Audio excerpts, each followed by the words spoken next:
Welcome to Graeme Games. My name is Graeme. This is a game I am playing Deep Sleep, the first in the trilogy. I'm playing it through the official Steam collection published by Armor Games. I have played all these games before, but not since putting together my kind of larger compilation video explaining how Deep Sleep and Don't Escape, the various games all from Scriptwelder, tie together in sort of a larger universe. And so I haven't played these in years, and I'm mostly familiar with them. But with Deep Sleep 4, The Forsaken Labyrinth, releasing August 21st, I thought it would be a great time to actually pick this up and get back into these games. If you gaze long into an abyss, the abyss also gazes into you. I am a very much a vivid dreamer. I've just woken up. I have been kind of my whole life reading about dreams a lot. Later in my life, I learned that kind of the number one way to become a vivid dreamer is basically to practice remembering your dreams. And then the more often you do that, the more likely you are to remember. That's so cool. I forgot how cool that is. I love the style of this game. The pixel art is phenomenal. That is such a cool transition. But yeah, the more you practice remembering your dreams, the better you are at remembering them. Cube with a keyhole, human bone. And so unintentionally, as a kid, I was always fascinated by dreams. I would remember them when I woke up, and over time, it became a thing where now, to this day, I have crazy vivid dreams on a regular basis. Not lucid dreams, rarely, very, very rarely, where you're in control, but very frequently vivid. But that also means I have brutal nightmares. There are big cracks in the wall. I don't have them super frequently, probably no more than the regular person, but when they happen, they suck. It smells really bad from there. I've had sleep paralysis a number of times, usually a couple times a year, and that sucks. Oh, that's so phenomenally freaky, especially with the over-ear headphones, because it's there's a little bit of directionality going on of it's right in your ear, but where is that coming from? Beautifully done. Love that. It's cold outside. Impressive to make a pixely flash game like this have such strong senses of horror. It's dead. Locked. Ooh, keep that in mind. Can I stick the bone in there? No. Flashlight, but it has no batteries. Yeah, but I also I have vivid dreams every night, but sometimes they're super mundane. It'll be me watching TV, and then other times it'll be completely ethereal madness that's hard to really describe or put a pin in. So it ends up being both. But sometimes I wake up really tired because I had 3 separate lengthy adventures, and sometimes they're not all fun. But I feel a little bit of a shared kindred link with Scriptwelder, because he obviously has a shared obsession with dreams and analyzing dreams and trying to capture them. It's just love this series for so many reasons, but that is a layer I definitely appreciate. I hate this. This is freaky as hell. I hated my basement growing up in my house. It was an illegal basement, really. It didn't have proper windows, so it was pitch black all the time. And my grandparents' basement was more of a cellar, and that thing scared the hell out of me. I had nightmares about that, recurring nightmares. I'm sure this note gets to you somehow. At this point, you should know all this is not real. I hope the inner awakening went well, and you have a full, lucid control over the dream. Sincerely, yourself.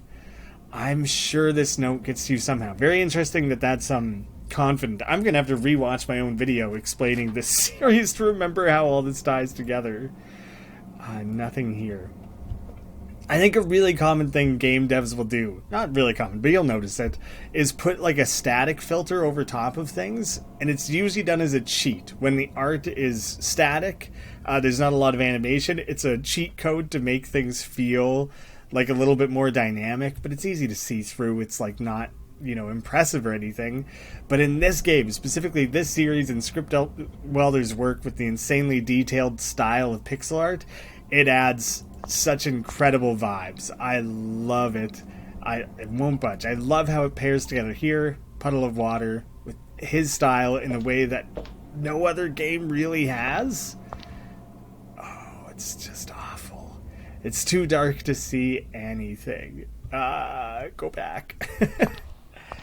I feel like the game recommends you play this with the lights off, and I would love to do that, but I don't have any sort of a light set up at my new place here, so you wouldn't be able to see me, and I know everyone clicks on a Scriptwelder game to see the person playing it, of course, not the gorgeous, incredible art. My lucky piece of coal. It needs a lever. Can the bone be a lever? Yes. Okay, so the furnace is off.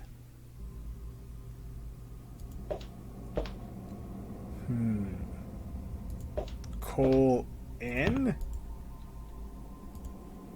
Ouch, the handle is hot as hell. Okay, grab it with the rag, right? Good idea, but it's still too hot.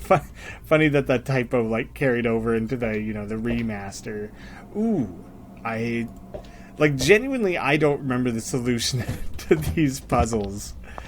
Maybe it exists in my mind somewhere, but that's just kind of logical.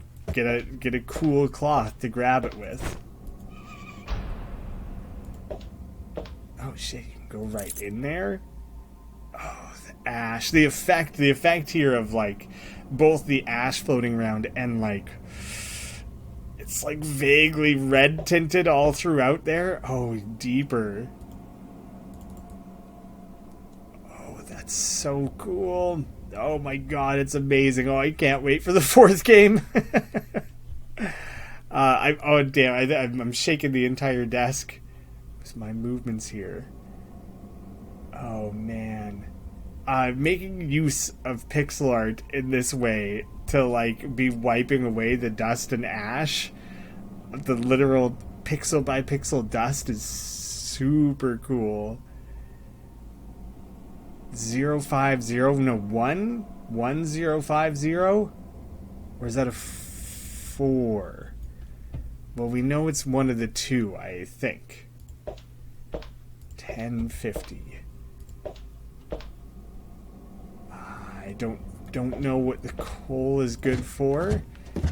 This, I feel like I've encountered a couple locked things. Small key, back upstairs. Specifically in this room? No, that's wrong. I don't know what I thought the coal might be good for there. Here, this is what I was trying to get to.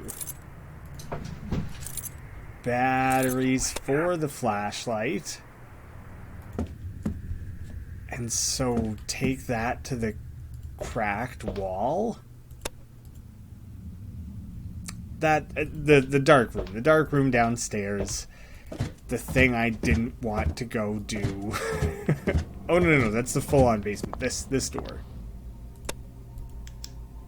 Wake up. Oh, it's so freaky. Oh, I'm trying to. Yeah, get me the hell out of this. I know. Oh god, I know there's freaky stuff in this part of the game, is literally what I was about to say. I knew I was safe, up until this point. An old scale. But I forgot where things start showing up. I don't want to go in that room. That's such an effective, tiny, tiny little scare. I love it. I feel like I don't want to be here yet. Oh, I don't like this. I don't like this. Little Cody, right? Yes, Cody, the character in Don't Escape 4, is lost without his plushy tiger. It's old and squeaky. What could it mean? I don't think this ever has any relevance. I can't remember if this has any relevance to any of the Flash games. I think it literally took until the eventual Steam release for that to be paid off in any way, which is so incredible. I love the idea of laying those seeds so far ahead of time. Oh, this is just based on window shape. That must be where we just came from. Okay. My daughter went to sleep and she never woke up. My son's personality has completely changed overnight. Yeah, that's like the body snatcher, swapping wanderer stuff going on. Mayor's wife possessed. Nobody even know when it is started. It's hard to read the pixely font, but daily mysteries. One thing for sure, she is not the same person our mayor married. Mayor married 7 years ago. Can't read the rest. Same one, right? Oh, a man kills his family after waking up from a coma. Jesus. And you are next. It's time to pay a price for playing with things you don't comprehend. Okay, just a spooky room full of scary notes. Got it. Moving on. I can't reach there. Elevator. It won't budge. Okay, here we go. 10, 50. Back. I want to go back. There we go. It seems to be locked. Oh my god, you're gonna make me hand crank it. I was just expecting something to jump out at me midway through doing that. Oh. Am I out of batteries? It's too dark to see anything. Oh no. I think I can't use it any further. A hook. I don't see an immediate use for that. I'm correct that I can't. Oh, I can't.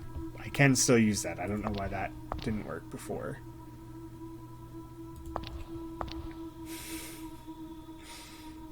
Okay, deeper we go. This is where I expect something to come out at me. Pickaxe. Oh god. Okay, right now I just gotta start running, right? Don't let the thing catch you. It will steal you. Oh god. Okay, go in the opposite direction. Precise little clicks. I'm not touching that. Yeah, we leave that closed. That's not, there's no need for us to be going back in there. I'm not going back there. Let's just destroy it. I can't. I was figuring, let's just take it out of the equation. Not happening. Not now. Not ever. Really? If I can help it, I see no reason. Oh, the pickaxe for the cracked wall. Of course. Freaky room. Okay, no. That's where we saw the thing run away. That's just story stuff.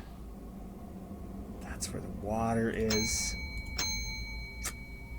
I don't think there's any reason for that. Not that I'm seeing.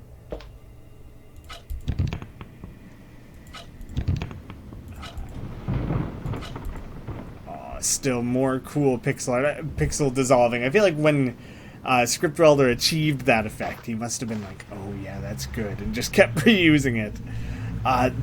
Seeing this picture is cool, because I'm pretty sure this image ends up appearing in Don't Escape 4 as like a painting on a wall. I'm pretty sure it's this one. A net. Oh, okay, that's where I climbed out of. Up to the lighthouse. To the tippy top. Creepy painting. Yeah, it's really, on the grand scheme of everything in this game, it's one of the less creepy things, if you ask me. It's a little freaky, but not the worst. 2 levers. Flashlight? That doesn't make a ton of sense. Hook to pull something down? never did anything with that. Oh, coal? Coal to light this thing? This seems incredibly clickable. Is there a pattern to that? There's a shocking number of things I feel like I didn't make use of. But I also I have it in mind that the game ends in an abrupt, weird place. But perhaps this is not it yet. One place I did not revisit would be the one window. One window that was unreachable. Right, okay. Gotta go back into the darkness. Out through here. That's not hookable. I was banking on that pretty heavily. Okay, but I haven't needed the net. So hook and net, yeah. That kind of, I feel like that, yeah. Net with hook. Right, so you have to make like a thing to climb as well as hooking the edge. It looks somehow familiar. Again, also something that I think eventually comes back in the fourth deep sleep. Oh, that's a recording looping into the receiver. That's dope. That's so cool. That's like, is that freakier or less freaky? It's freaky to think of someone on the other line being a weirdo like that, but then to think of someone putting the effort into putting that together, and then realizing about the fact that it's probably us, that we're probably like leaving that note for ourselves, right? Like that's freaky in its own way. Oh, there it is. Okay, I was gonna say I don't remember what else isn't locked. But yeah, the thing that we've been carrying around for like the majority of the game. So that must be the thing that I now need to insert in the lighthouse. Like I feel like the thing overhead there is quite gem shaped. Yeah, okay, we've got a lighthouse going. But I don't really know where I'm trying to point this. And I guess I kind of just need it to point... Oh, is this a hint? It isn't really, is it? Oh, shit. Okay, right. Okay, they're blocking the way. I kind of remember there potentially being, like, something with these guys going on when you complete this. I didn't remember it being, like, a whole bunch of them together. Blast it with the light. Is that not helpful? Yeah, okay, good. Take that. But you can still see some eyes, like, vaguely on the other side of that. Can't you? Like, a little bit, just a tiny bit. And then just like that, I woke up. The nightmare was over, but my life has changed forever. Because you're no longer yourself? Was it all a dream? Or were these creatures real? I have to know. I just have to know the truth. I can't stop thinking about it. I have to go back. Back to the deep sleep. I don't think this was added. I think that was always a part of how the game ended. And I think Scriptwelder maybe even made the first two games in the series in the same year, 2012. So, like, he had grand visions of this series in mind right from the beginning. Like, this was always a larger story he was trying to tell, which is super cool that he went, like, all in on it to start laying those seeds and immediately setting up the sequel. So, I'm going to record and upload the next one immediately. Just kind of keep this whole thing rolling, because I gotta get on schedule for the fourth game here. I want to miss all the hype of the release. Thank you all so much for watching. I hope to see you again soon.